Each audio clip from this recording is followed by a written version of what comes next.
Salve, salve!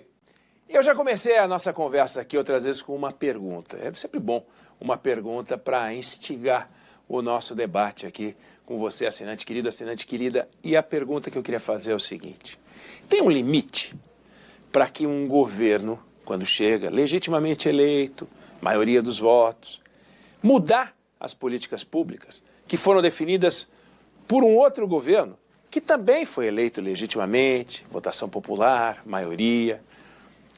Porque quando um pega e muda a política pública, porque afinal ele pode, ele foi eleito, vai lá e mexe. Ele está mexendo naquilo que o outro, que também foi eleito com a mesma legitimidade, fez.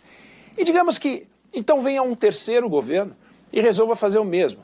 E mude de novo a mesma política pública que já foi alterada uma vez. A pergunta para você é o seguinte: o que acontece com o país quando os governantes chegam e começam a mudar as políticas públicas sob o argumento de que afinal foram eleitos legitimamente e a democracia autoriza que façam isso? Será que a gente vai para algum lugar? Olha, tem vários estudos mostrando que países civilizados preservam as políticas públicas. Discutem outras coisas, governos à esquerda, governos à direita, mas as políticas públicas são preservadas. E algumas decisões, por exemplo, o Brasil aprovou uma lei de saneamento. Essa lei de saneamento foi uma vontade do Congresso Nacional, que não é de 1930, 1940, sabe assim? Nossa, tem 80 anos, precisa rever, 60 anos, 70... Não, foi aprovada agora, lei de saneamento, o novo marco do saneamento.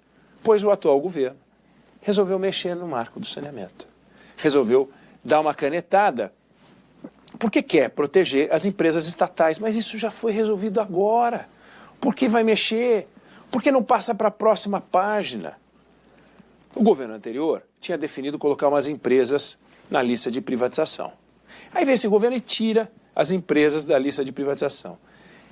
Se o próximo governo for um governo de direita, vai lá e põe de novo as empresas numa lista de privatização. Qual é a imagem que esse Brasil vai ter? Qual é a percepção? Então, a pergunta é legítima. Um governo, quando é eleito, será que ele não deve olhar para frente e falar: olha, daqui para frente eu não vou fazer as coisas que o outro fazia, mas o que o outro já fez, eu vou deixar. Porque senão fica um troca-troca, ou de nome, por exemplo, fica assim, Minha Casa Minha Vida, Casa Verde e Amarela, Minha Casa Minha Vida. E daí vem o próximo governo, Casa Verde e Branco. Não leva a lugar nenhum. Ou é troca de nomes, ou então fica um país do zigue-zague, que não é bacana.